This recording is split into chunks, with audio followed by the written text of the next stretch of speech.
Then people ask me, like, Rabbi Wallerstein, why are kids depressed? And I got to take my kid to therapy. And this mother came to me, she said, I don't know what to do. I have to take my daughter to therapy. I'm like, what happened? She came home, she had a 50 on her test, right? Which is not good for anyone who doesn't know. You're supposed to get at least a 65. She got a 50 on her test. I said, so when she came home with the 50, I said, what did you say? What did you tell your daughter? She said, I told her, do you know how hard your father works? 3 jobs. He works 3 jobs so that you could have a tutor and that we could pay tuition in the Beis Yaakov. Do you know how hard he works? You want to have a heart attack? And your sister? You know your sister's in Shidduchim?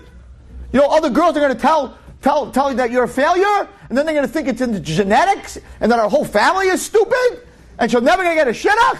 You want it to be an out the Bible? Poor little girl. That's what you're telling her. And you know, I'm ashamed. I can't talk to my friends. You know my friend has a daughter in your class? You know that my best friend? You know that she's going to tell her that you failed? You know how embarrassed I'm going to be? I'm like, lady, you need a therapist.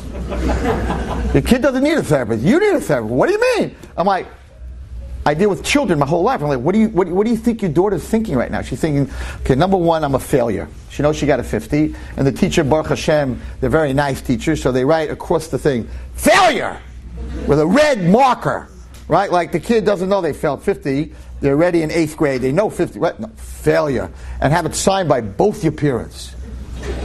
And if you don't have 2 parents, both your grandparents. But make sure it's signed by everybody. Everyone has to know you're a failure. I said, so she knows she comes home, I'm a failure. And then you tell her, and you know what? Tati's going to die because of you. Going to have a heart attack. And you know what else? Your sister's never going to get married and never have children because of you. And you know what else? I'm not going to be able to talk to anybody. I said, so the poor kid goes into a room. She's like, depressed? Anxiety? I said, you're killing her. Try something different. What? I said, she came home with a 50. Sit down with your daughter. So she had 20 questions and she got 10 right. And go through the 10 right that she got instead of the 10 wrong. Why did you get 20 wrong? If you're not listening, you should have gotten 20 wrong. If you are listening, you should have gotten 20 right. I said, so instead of sending her to tutors and therapists, mommy, who's the best tutor and the best therapist, sit down with your daughter and look at the 10 she got right.